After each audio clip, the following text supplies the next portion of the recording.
Part 1, I found a hidden room in my rented apartment. What was inside still haunts me. Hi Reddit.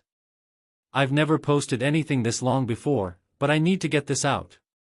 Maybe it'll help me make sense of everything, or at least sleep through the night again. Let me start by saying, I'm not a superstitious person. I don't believe in ghosts, demons, or anything like that. I'm a software developer, pretty grounded in logic, and until recently, my life was perfectly boring. Wake up, code, doomscroll Reddit, sleep, repeat. This happened a little over 2 months ago when I moved into a new apartment. The apartment. So I had just broken up with my long-term girlfriend. That's not the spooky part. It just explains why I was suddenly looking for a one-bedroom apartment on short notice, in a new city. I found a surprisingly affordable place in a decent part of town, a 3-story converted brownstone that had been chopped into 4 units. Mine was Unit 2B. It was older, creaky floors and all, but the vibe was charming, brick walls, tall windows, that kind of thing.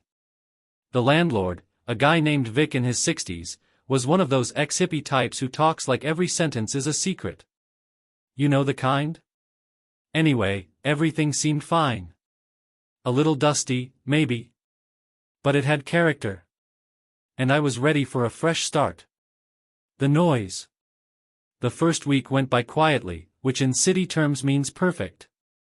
I set up my desk in the corner, mounted my TV, and basically settled into a loop of work and too much DoorDash. Then I started hearing the noise. At first I thought it was just the building settling, or maybe someone upstairs being weirdly consistent with their creaky floorboards. But it wasn't footsteps.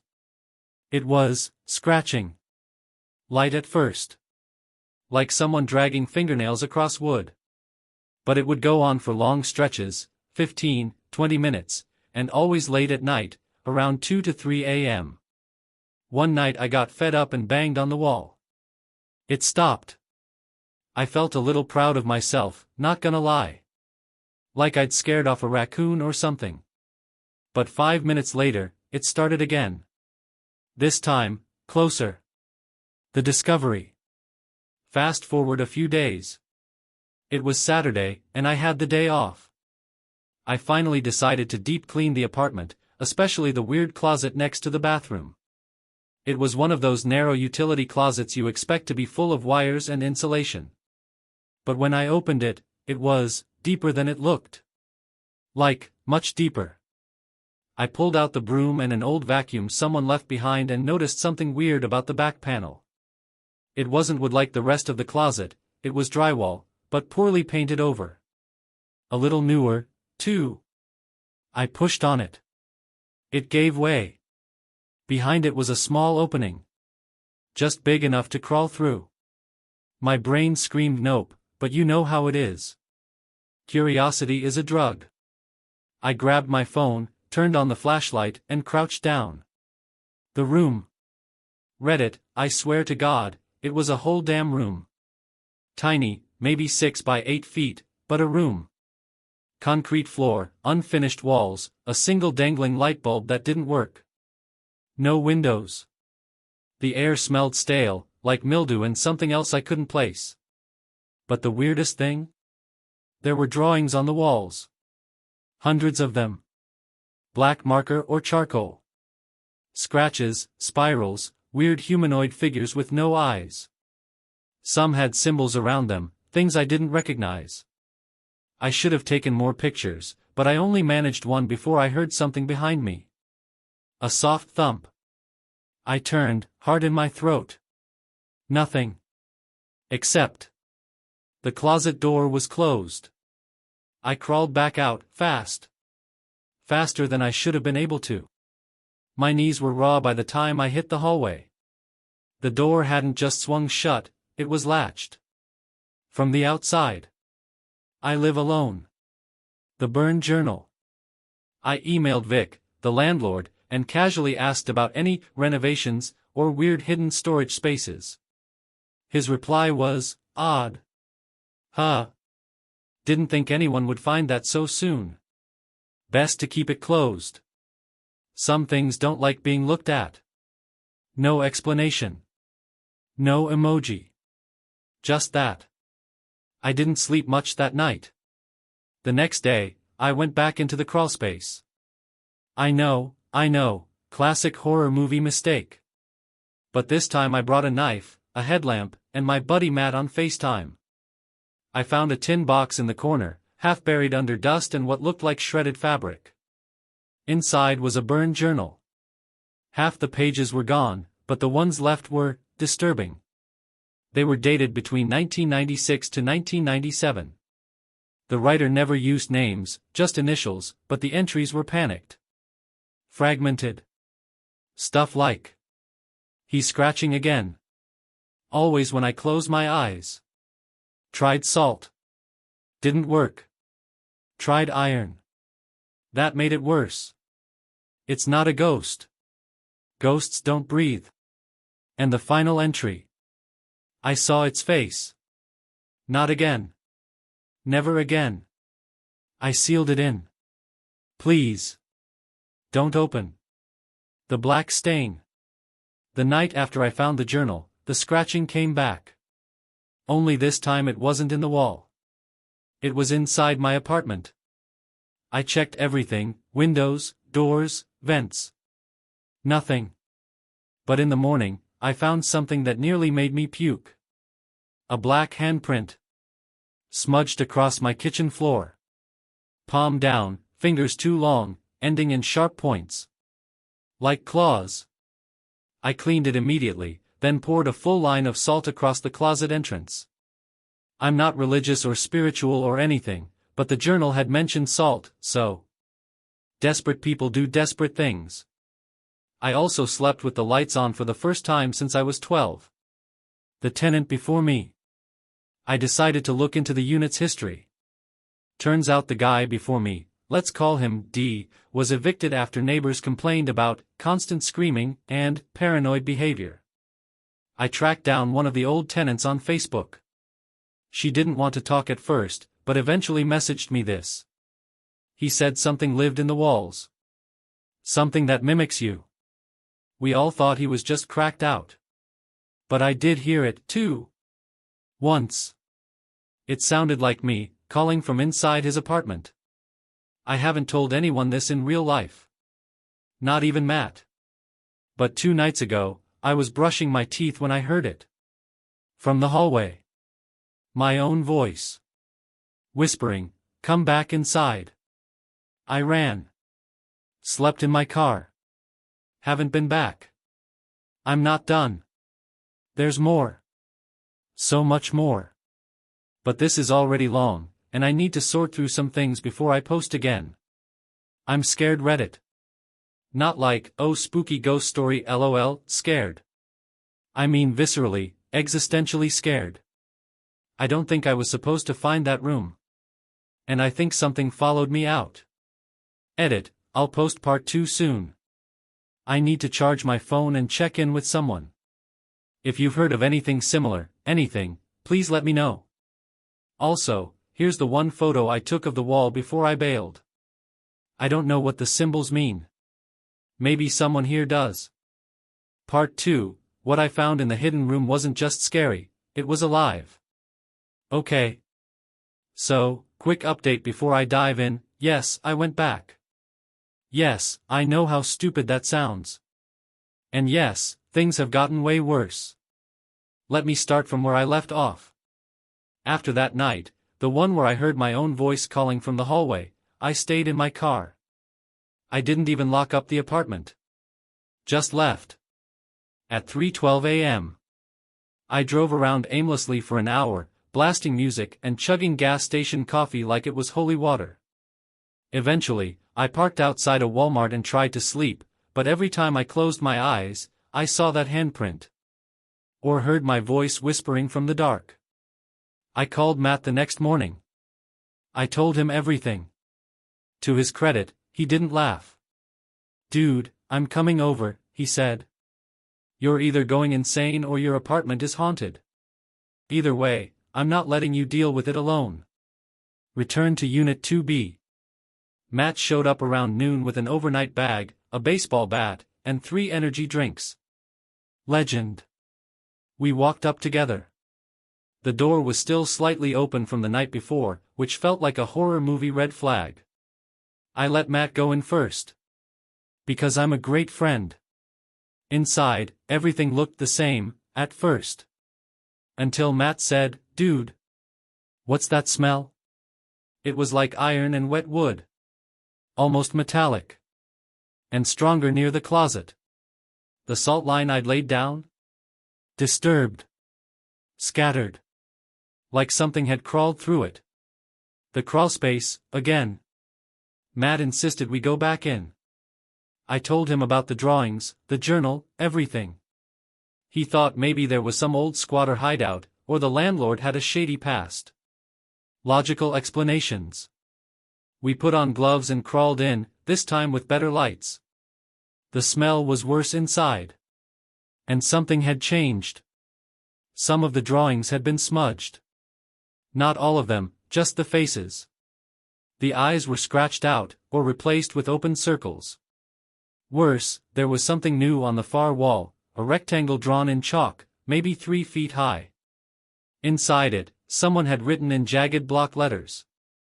"Let me out. I swear to you, it wasn't there before." Matt turned pale. "That's not art, man. That's a message." The second door.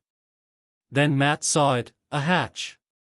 It was embedded in the floor, tucked under a rotted welcome mat, seriously, and sealed shut with rusted screws. We had to pry it open with a crowbar Matt grabbed from his trunk. Inside was a narrow set of concrete stairs. I wanted to nope out right then. But Matt? He looked excited. There could be something valuable down there, man. Like old records. Or cash. No idea how his brain jumped to treasure hunting, but I followed him down. The air got colder. The stairs creaked like bones. The light dimmed. And at the bottom was another room. Not a crawlspace, an actual room. 6 by 10 feet. No windows. Black walls. 1 chair. 1 bulb. 1 mirror. The mirror wasn't dusty. It was clean. Like someone had been standing there. Watching. Matt looked into it. Then paused. "Why does it look like there's someone behind me?" I looked too. There was nothing behind him. But in the reflection, a shape. Tall. Thin. No face. We ran. The following week. Matt refused to talk about what he saw. He stayed over one night, but left in the morning looking worse than I'd ever seen him. Whatever's in that place, man, it's not just hiding. It's watching. I started noticing small changes. My bedroom closet door would be open when I woke up. The light above my stove would flicker, always at 3:07 a.m. I found another smudge near my bed. Same black stain. Same clawed shape. Then came the whispers. Not just mine. This time it was Matt's voice, saying, "You saw it too." I called him. He hadn't said anything. I tried to leave. I packed a bag and drove to a hotel. But my keycard stopped working twice. The receptionist couldn't find my booking, even though I had a confirmation email. When I finally got into my room, I found something that made me freeze. On the mirror, written in steam even though I hadn't showered. "This isn't over."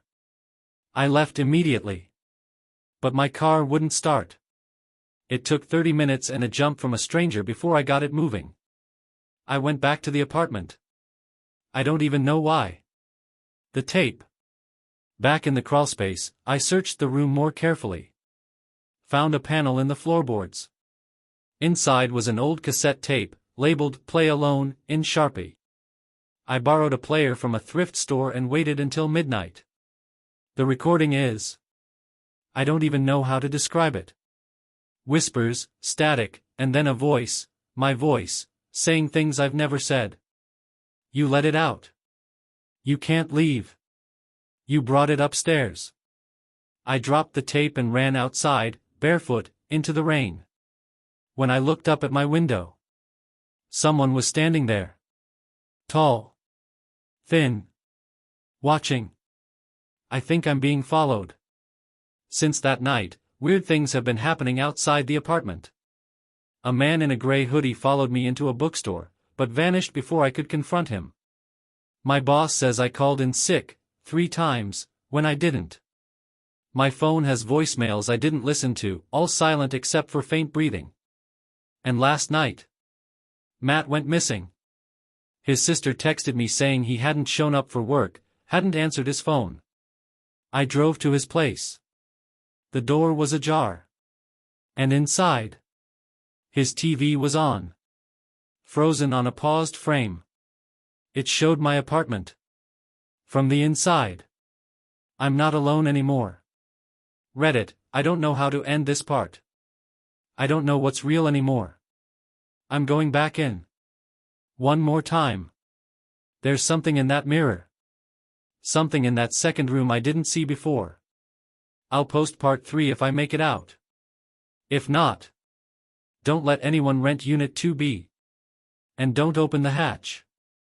Part 3, I went back into the hidden room, and I didn't come back alone. This is going to sound crazy. Hell, I wouldn't believe me if I were you. But I have to write this down. I have to get it out of my head. I went back.